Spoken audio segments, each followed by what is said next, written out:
അപ്പോൾ അന്ന് നാട്ടിൽ പോകാന്ന് പറയുന്നത് ഒരു ഒരു ഉത്സവ പ്രതീതിയായിരുന്നു. നമ്മുടെ ഫ്രണ്ട്സ് എല്ലാം കൂടെ വീട്ടിൽ വരും. ഒരു 2-3 ദിവസത്തെ പരിപാടിയാണ്. ഇവിടുന്ന് എല്ലാം പാക്ക് ചെയ്യുക എന്നൊക്കെ പറയും. എനിക്ക് ആവശ്യമുള്ള എല്ലാ സ്വാതന്ത്ര്യവും ഈ നാട്ടിലുണ്ട്. ഇപ്പം നാട്ടിൽ കുറച്ച് സ്വാതന്ത്ര്യം കൂടുതലുണ്ടെന്നുള്ള അഭിപ്രായമുള്ള ഒരാളാണ് ഞാൻ. കേരളത്തിലുള്ള ഒരു മലയാളികളെ മാത്രമേ കണ്ടിട്ടുള്ളൂ. നമുക്കതിൻ്റെ ഒരു പരിമിതികളുണ്ടായിരുന്നു.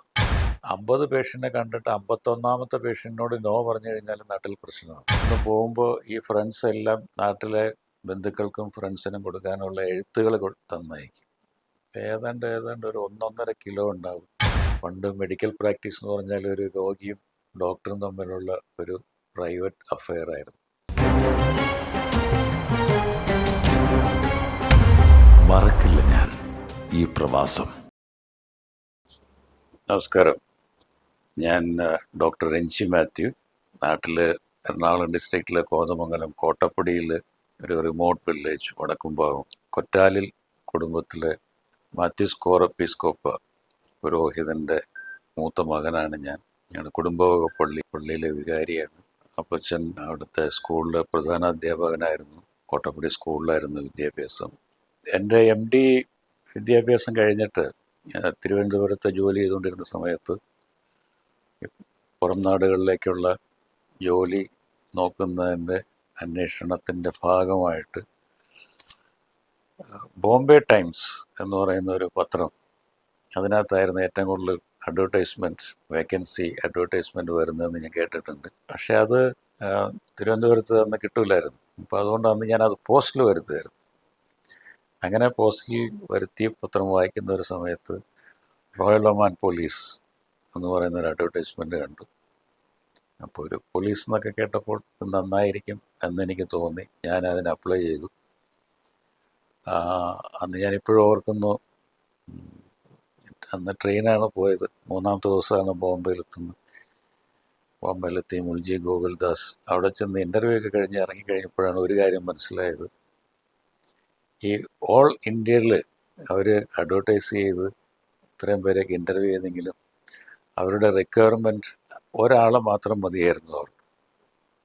ഇതൊരു പക്ഷേ അറിഞ്ഞായിരുന്നെങ്കിൽ ഞാൻ ഈ ഇൻ്റർവ്യൂവിന് പോകില്ലായിരുന്നു. പക്ഷേ ദൈവം സഹായിച്ചും മാതാപിതാക്കളുടെ അനുഗ്രഹം കൊണ്ടും ഞാനായിരുന്നു ആ ഒരാൾ, തിരഞ്ഞെടുക്കപ്പെട്ട ഒരാൾ. അങ്ങനെ ഞാൻ ഒമാനിൽ വന്നു. ഒമാനിൽ വരുമ്പോൾ എനിക്ക് Muscat is the capital of Oman അത്രയും മാത്രമേ എനിക്കറിയായിരുന്നുള്ളൂ. കാരണം ഇവിടെ പരിചയക്കാരില്ല, ഫ്രണ്ട്സില്ല, ബന്ധുക്കളില്ല, ആരുമില്ലായിരുന്നു. അപ്പോൾ ആദ്യം കുറച്ച് ബുദ്ധിമുട്ടുകളൊക്കെ, അതിൻ്റേതായ ബുദ്ധിമുട്ടുകളൊക്കെ ഉണ്ടായിരുന്നു. പിന്നെ അന്ന് വരുമ്പോൾ ഈ പോലീസ് ഹോസ്പിറ്റലിൽ ഏതാണ്ട് പകുതിയോളം സായിപ്പ്മാരായിരുന്നു ജോലി ഉണ്ടായിരുന്നത്. പിന്നെ ഉണ്ടായിരുന്നതിൽ ബാക്കിയുള്ള ഇതിൽ ഒരു മെജോറിറ്റി എന്ന് പറയുന്ന ഒരു 80 to 85% they were senior officers from Indian army. അപ്പോൾ ഇതിലൊന്നും പെടാത്ത ഒരു മദ്രാസി ഞാൻ മാത്രമേ ഉണ്ടായിരുന്നുള്ളൂ. അപ്പോൾ അതിൻ്റേതായ ബുദ്ധിമുട്ടുകൾ അന്നുണ്ടായിരുന്നു. പക്ഷേ എന്നാലും നമ്മൾ ഈ hard work will always be appreciated. Sincere and hard work, that is the secret of success. അപ്പോൾ അത് പലരും നോട്ട് ചെയ്തു, വലിയ വലിയ ആൾക്കാർ, DG അങ്ങനെയുള്ള ലെവലിൽ. അപ്പോൾ അതുകൊണ്ട് ഞാൻ വന്നപ്പോൾ ഞാനായിരുന്നു ഏറ്റവും പ്രായം കുറഞ്ഞതും ഏറ്റവും റാങ്ക് കുറഞ്ഞ പോലീസിലെ ഏറ്റവും റാങ്ക് കുറഞ്ഞ ഒരു ഡോക്ടർ. പക്ഷെ എന്നാലും പടിപടിയായിട്ട് എനിക്ക് പ്രൊമോഷൻ തരികയും ഇന്നിപ്പോൾ ഞാൻ സീനിയർ കൺസൾട്ടൻറ്റ് ഫിസിഷ്യനാണ്. 89-ലായിരുന്നു എൻ്റെ ഇൻ്റർവ്യൂ. ഞാൻ ഏർലി 1990 ഇവിടെ എത്തി. പിന്നെ ആ സമയത്തൊക്കെ തിരിച്ചു പോകുകയെന്ന് പറയുന്നത് വർഷത്തിലൊരിക്കലാണ് നാട്ടിൽ പോകാനുള്ളൊരു ചാൻസ് കിട്ടുമായിരുന്നു. അപ്പോൾ അന്ന് നാട്ടിൽ പോകാമെന്ന് പറയുന്നത് ഒരു ഉത്സവ പ്രതീതിയായിരുന്നു. നമ്മുടെ ഫ്രണ്ട്സ് എല്ലാം കൂടെ വീട്ടിൽ വരും. ഒരു 2-3 ദിവസത്തെ പരിപാടിയാണ്. ഇവിടുന്ന് എല്ലാം പാക്ക് ചെയ്യുക എന്നൊക്കെ പറയും. എയർപോർട്ടിലോട്ട് പോകുന്നത് തന്നെ ഒരു 4-5 വണ്ടിയെങ്കിലും കാണും. ഇങ്ങനെ വലിയൊരു ആഘോഷമായിരുന്നു അന്ന് ഈ നാട്ടിൽ പോവുക. പിന്നെ അന്ന് വേറൊരു പ്രത്യേകത അന്നുണ്ടായിരുന്നതും ഇന്നില്ലാത്തതുമായ ഒരു സംഗതി, അന്ന് പോകുമ്പോൾ ഈ ഫ്രണ്ട്സ് എല്ലാം നാട്ടിലെ ബന്ധുക്കൾക്കും ഫ്രണ്ട്സിനും കൊടുക്കാനുള്ള എഴുത്തുകൾ തന്നയക്കും. ഏതാണ്ട് ഒരു 1-1.5 കിലോ ഉണ്ടാവും ഈ എഴുത്തുകൾ മാത്രം. ഏതാണ്ട് ഒരു 150-200 എൻവലപ്പ് പോയിട്ടാണ് പോകുന്നത്. ഇത്രയും എഴുത്തുകൾ എൻ്റെ പെട്ടിയിൽ ഉണ്ടാകുന്ന അത് തന്നെ എനിക്കൊരു ഒരു എന്താ പറയുന്ന ഒരു ആദ്യത്തെ ഒരു അനുഭവമായിരുന്നു. അതൊരു എക്സൈറ്റ്മെൻ്റ് ആയിരുന്നു. കാലക്രമേണ ഈ എഴുത്തുകളിലൊക്കെ പ്രാധാന്യം കുറഞ്ഞു. ഇപ്പോൾ പിന്നെ എഴുത്തുകളില്ലാതായി. നാട്ടിൽ ചെല്ലുമ്പോൾ എപ്പോഴും ചോദിക്കുന്നത്, ഓ നിങ്ങൾ എവിടെയാണോ വർക്ക് ചെയ്യുന്നത്? ഗൾഫ് രാജ്യത്ത്. അപ്പോൾ പലർക്കും ഒരു പുച്ഛം ഉള്ള രീതിയിൽ സംസാരിക്കുകയും ചോദിക്കുകയൊക്കെ ചെയ്യാറുണ്ട്. കാരണം അവിടെ ഒരു വിദേശ രാജ്യത്ത് ഒരു അടിമയെ പോലെ ജോലി ചെയ്യുന്നു, നിങ്ങൾക്കൊക്കെ അവിടെ എന്ത് സ്വാതന്ത്ര്യമാണുള്ളത്? അപ്പോൾ ആ ചോദ്യത്തിന് എനിക്ക് വ്യക്തമായൊരു മറുപടി ആദ്യം മുതലേ ഉണ്ടായിരുന്നു. എനിക്ക് ആവശ്യമുള്ള എല്ലാ സ്വാതന്ത്ര്യവും ഈ നാട്ടിലുണ്ട്. അപ്പോൾ നാട്ടിൽ കുറച്ച് സ്വാതന്ത്ര്യം കൂടുതലുണ്ടെന്നുള്ള അഭിപ്രായമുള്ള ഒരാളാണ് ഞാൻ. അനാവശ്യമായ സ്വാതന്ത്ര്യം, അത്തരം സ്വാതന്ത്ര്യം ഒരാൾക്ക് കിട്ടിക്കഴിഞ്ഞാൽ അതെല്ലാം ദുരുപയോഗം ചെയ്യപ്പെടാനാണ് സാധ്യത. അപ്പോൾ അതൊന്നും ഇല്ലാതെ ഒരു മനുഷ്യന് ഒരു കുടുംബമായിട്ട് ജീവിക്കാൻ, ഒരു സമൂഹത്തിൽ ജീവിക്കാൻ ആവശ്യമായ എല്ലാ സ്വാതന്ത്ര്യവും ഈ സമൂഹം തരുന്നുണ്ട്. അപ്പോൾ അത് അവിടെ നാട്ടിലുള്ള ആളുകൾ അത് മനസ്സിലാക്കണം. അങ്ങനെ ഇവിടെ ജോയിൻ ചെയ്തതിന് ശേഷം ആദ്യമായിട്ട് കിട്ടിയ ഒരു അപ്രിസിയേഷൻ എന്ന് പറയുന്നത്, അത് being the youngest and the lowest grade officer, എന്നെ ഒരു പെരിഫറൽ പോലീസ് ക്ലിനിക്കിലോട്ട് ആണ് പോസ്റ്റ് ചെയ്തത് ആദ്യം. അപ്പോൾ അവിടെ വളരെ പരിമിതമായ ഒരു ചികിത്സാ സൗകര്യങ്ങളും ഒക്കെയാണ് ഉണ്ടായിരുന്നുള്ളൂ. എന്നാലും എന്നെ കൊണ്ട് ചെയ്യാവുന്നതിൻ്റെ മാക്സിമം ഞാൻ അവിടെ ചെയ്തു. അപ്പോൾ ഞാൻ ആദ്യം പറഞ്ഞ മാതിരി എൻ്റെ അവിടുത്തെ ആ ജോലി, ആ പെർഫോമൻസ്, എൻ്റെ director general was watching me. അപ്പോൾ ഒരു സുപ്രഭാതത്തിൽ പെട്ടെന്ന് അദ്ദേഹം എന്നെ വിളിപ്പിച്ചിട്ട് പറയുകയാണ്, you are very good, I am bringing you to the main hospital. അപ്പോൾ അങ്ങനെയാണ് ഞാൻ ഈ മെയിൻ ഹോസ്പിറ്റലിലോട്ട് വന്നത്. കാലക്രമേണ ജോലി ശ്രദ്ധിക്കപ്പെടുകയും അതിനനുസരിച്ചുള്ള പ്രൊമോഷൻ കിട്ടുകയും ഈ നിലയിലെത്തുകയും ചെയ്തു. അതിനിടയ്ക്ക് എൻ്റെ സർവീസ് റെക്കഗ്നൈസ് ചെയ്തുകൊണ്ട് ഇവിടുത്തെ ഗവൺമെൻറ് എനിക്ക് ഒമാൻ പൗരത്വം നൽകി. അതിയായ സന്തോഷമുണ്ട്. വന്ന സമയത്ത് എനിക്കൊരാഗ്രഹം ഉണ്ടായിരുന്നു, ഈ പറഞ്ഞ മാതിരി ഒരു വിദേശ രാജ്യത്ത് പോയിട്ട് എനിക്ക് ഇംഗ്ലണ്ടിൽ പോയി ഉപരിപഠനം നടത്തണമെന്നൊരാഗ്രഹം ഉണ്ടായിരുന്നു. അത് സാധിച്ചു. 96 എനിക്ക് MRCP ഞാൻ എടുത്തു. അപ്പോൾ അന്നേരം ആലോചിച്ചു, തിരിച്ചു പോയാലോ, അത്യാവശ്യം ജീവിത സൗകര്യങ്ങളൊക്കെ ആയി, പിന്നെ തിരിച്ചു പോയാൽ എന്താണെന്ന് ആലോചിച്ചു. കുറച്ചുകൂടെ കഴിയട്ടെ എന്നങ്ങനെ മാറി ചിന്തിച്ചു. കുറേ കഴിഞ്ഞപ്പോൾ വേണ്ട, ഇനി ഏതായാലും ഇവിടെ തന്നെ അത്രയും നാൾ കൊടുത്തു. ഞാൻ വന്നപ്പോൾ വൈഫും കുട്ടിയായിട്ടാണ് വന്നത്. എൻ്റെ വൈഫ് ഡോക്ടർ ആശ, ട്രിവാൻഡ്രം മെഡിക്കൽ കോളേജിൽ നിന്ന് മെഡിസിൻ MBBS കഴിഞ്ഞ്, കുട്ടിക്ക് 1 വയസ്സാകുന്നു, ജസ്റ്റ് 1 വയസ്സാകുന്നു. മോള് വലുതായി. 5 വർഷം കഴിഞ്ഞ് രണ്ടാമത്തെ മോളുണ്ടായി. ഒരു 5 വർഷം കൂടെ കഴിഞ്ഞപ്പോൾ മൂന്നാമത്തെ മോളുണ്ടായി. 3 പെൺകുട്ടികൾ.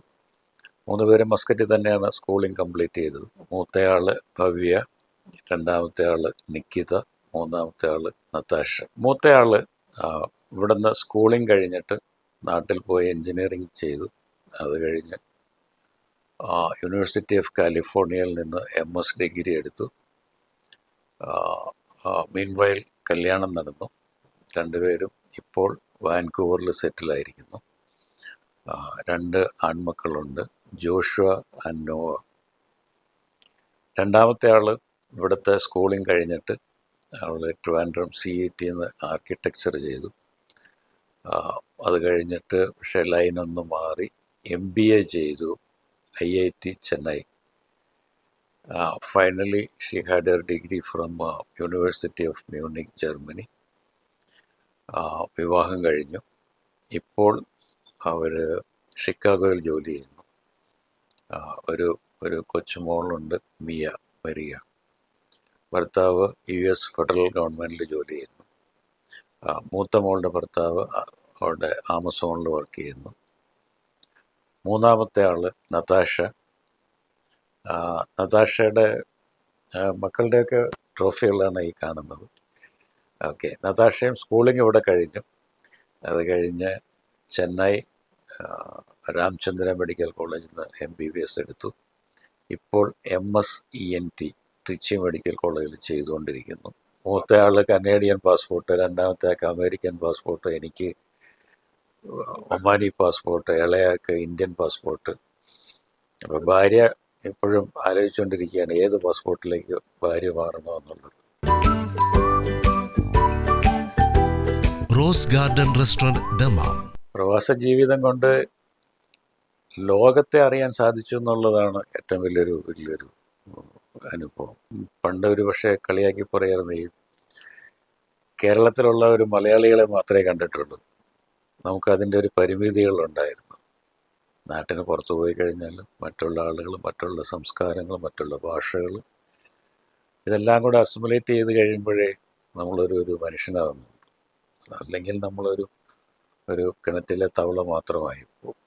അപ്പോൾ അതുകൊണ്ട് കഴിയുന്നതും ഒരു ലോക വിവരം, ലോക എക്സ്പീരിയൻസ് വേണം, എല്ലാവർക്കും കിട്ടട്ടെ എന്ന് ആഗ്രഹിക്കുന്നു. എൻ്റെ ആദ്യത്തെ ട്രെയിൻ യാത്ര തന്നെ 10ാം ക്ലാസ്സിന് ശേഷം ഉപരിപഠനത്തിന് മൈസൂറിലേക്ക് പോകുന്ന ട്രിപ്പാണ് എൻ്റെ ആദ്യത്തെ ട്രെയിൻ യാത്ര. അപ്പോൾ ഈ എല്ലാ സൗകര്യങ്ങളും സാഹചര്യങ്ങളും ഒത്തുവന്നാൽ മാത്രം ഞാൻ അത് ചെയ്യാം ഇത് ചെയ്യാം എന്ന് പറയുന്നതിലൊന്നും കാര്യമില്ല. എല്ലായിടത്തും പരിശ്രമിക്കുക, പരിശ്രമത്തിന് ഒരു ഉത്തരം കിട്ടും. ഒന്ന് കഠിനമായ പരിശ്രമം, അധ്വാനം വേണം. അപ്പോൾ എനിക്ക് 10 രൂപ ശമ്പളമുള്ളൂ, അതുകൊണ്ട് 10 രൂപയുടെ ജോലി ചെയ്താൽ മതി, ആ ഒരു ആറ്റിറ്റ്യൂഡ് മാറ്റിയിട്ട് എനിക്ക് 10 രൂപ ശമ്പളമുണ്ട്, 12 രൂപയുടെ ജോലി ഞാൻ ചെയ്യാം.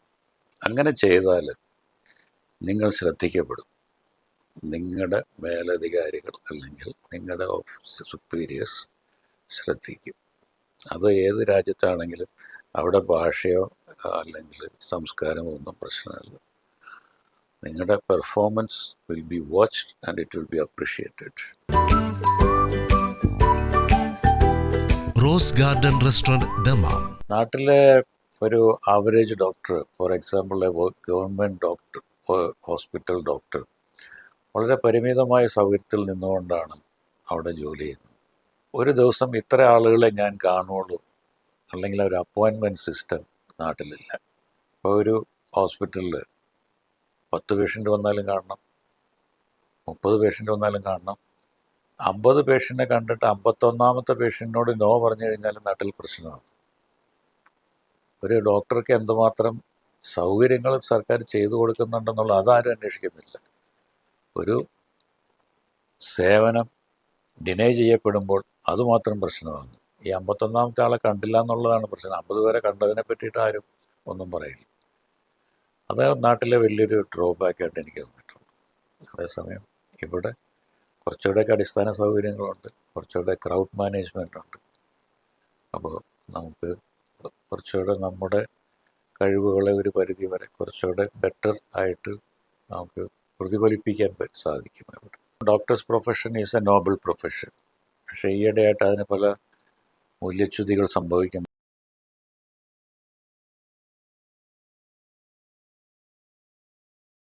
പണ്ട് മെഡിക്കൽ പ്രാക്ടീസ് എന്ന് പറഞ്ഞാൽ ഒരു രോഗിയും ഡോക്ടറും തമ്മിലുള്ള ഒരു പ്രൈവറ്റ് അഫെയർ ആയിരുന്നു. ഇന്ന് അങ്ങനെയല്ല. ഡോക്ടർ ഒരു വശത്തും രോഗി വേറൊരു വശത്തും, ഇതിനിടയിൽ വേറെ ഒത്തിരി ആളുകളുണ്ട്. മാനേജർമാരുണ്ട്, അക്കൗണ്ടൻസ് ഉണ്ട്, സൂപ്പർവൈസേഴ്സ് ഉണ്ട്, അങ്ങനെ ഒത്തിരി പേര് ഇതിൻ്റെ ഇടയ്ക്കുണ്ട്. അതുകൊണ്ട് ഒരു പരിധി വരെ ഈ treatment plan is influenced or determined by these people in the middle, like insurance people for example.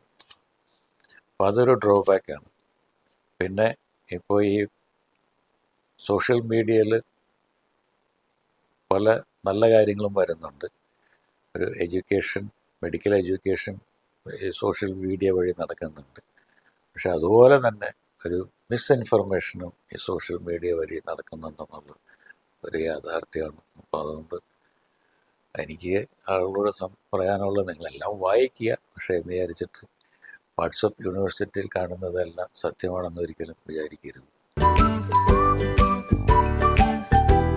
Rose garden restaurant Dammam. ഞാൻ വരുമ്പോൾ വളരെ ചെറിയൊരു മരമായിരുന്നു, ഒരു ആൽമരമായിരുന്നു ഇത്. അതിനെ ഞാൻ കളയാതെ അതിനെ വളർത്തിയെടുത്തു. അതിപ്പോൾ ഇത്രയും വലുതായി. പിന്നെ ഇതിൽ നിന്ന് ഞാൻ തൈകളുണ്ടാക്കി, ഏതാണ്ട് 200ഓളം തൈകളുണ്ടാക്കി ബോൺസായി ആയിട്ട് പരിപാലിക്കുന്നു. ഇതാണ് എൻ്റെ കറിവേപ്പില, ഒരു മരമായിട്ട് നിൽക്കുന്നു. പിന്നെ ഞാനിവിടെ പടവലങ്ങ, മുളക്, വെള്ളരിക്ക, മത്തങ്ങ, കരിമ്പ്, കപ്പ, ഇതെല്ലാം തന്നെ ചെയ്തിട്ടുണ്ട്. ഇപ്പോൾ സമ്മറായതുകൊണ്ട് ഈ പറയുന്ന സംഗതികളൊന്നുമില്ല. സെപ്റ്റംബർ മാസത്തിലാണ് ഈ കൃഷികൾ തുടങ്ങേണ്ടത്. ഫെബ്രുവരി, മാർച്ച് ആകുമ്പോഴത്തേക്കും എല്ലാം ഉണങ്ങും. എക്സെപ്റ്റ് കറിവേപ്പില, മുളക് നിൽക്കും. മുളക് ഒരു 2 വർഷം 3 വർഷം നിൽക്കും. നാരങ്ങയുണ്ട്. Rose garden restaurant Dammam. നാട്ടിൽ ഞാൻ പറഞ്ഞല്ലോ, ഒരു വടക്കുംഭാഗം എന്ന് പറയുന്ന ഒരു ഗ്രാമത്തിൽ നിന്നാണ്. അപ്പോൾ ആ ഗ്രാമം എന്ന് പറയുന്നത് എൻ്റെ വീട്, തറവാട്, പിന്നെ ഞങ്ങൾക്ക് കുടുംബവക പള്ളിയുണ്ട്. തൊട്ടടുത്ത് തന്നെ അപ്പച്ചൻ ഹെഡ് മാസ്റ്ററായിട്ട് വർക്ക് ചെയ്യുന്ന സ്കൂളുണ്ട്. അപ്പോൾ ഈ പള്ളിയും പള്ളിക്കൂടവും നമ്മുടെ പറമ്പും വയലുകളും ഒക്കെയുള്ള ഒരു ജീവിതം, അത് നഷ്ടപ്പെട്ടിട്ടുണ്ടോ എന്ന് ചോദിച്ചാൽ യെസ്, അതൊരു നഷ്ടമായിരുന്നു. കാരണം അന്നൊക്കെ വളരെ ഫ്രീ ആയിട്ട് പാറിപ്പറന്ന് ഓടിക്കളിച്ച് നടന്നിരുന്നു. അന്നത്തെ പള്ളി പെരുന്നാളുകൾ, അന്നത്തെ സൗഹൃദങ്ങൾ, കാരണം അവരിപ്പോൾ നമുക്ക് കൂടെ കൊണ്ടു നടക്കാൻ പറ്റില്ലല്ലോ. അപ്പോൾ അതൊക്കെ ഒരു നഷ്ടപ്പെട്ടിട്ടുണ്ട്. എന്നാലും ഈ പറയുന്ന വിശേഷപ്പെട്ട ദിവസങ്ങളിലെല്ലാം പോകാനായിട്ട് ശ്രമിക്കാറുണ്ട്. ആ ഒരു രീതിയിൽ നോക്കുമ്പോൾ ചെറിയ നഷ്ടങ്ങളുണ്ട്. എന്നാലും ഒരു കുടുംബം, എൻ്റെ പ്രൊഫഷൻ, ഇതെല്ലാം തഴച്ചു വളർന്നതും എസ്റ്റാബ്ലിഷ് ചെയ്തതും ഈ പ്രവാസ ജീവിതത്തിലായിരുന്നു. അതുകൊണ്ട് പ്രവാസ ജീവിതം നഷ്ടമല്ല, മറക്കില്ല, ഓർമ്മിക്കും, ആസ്വദിക്കും.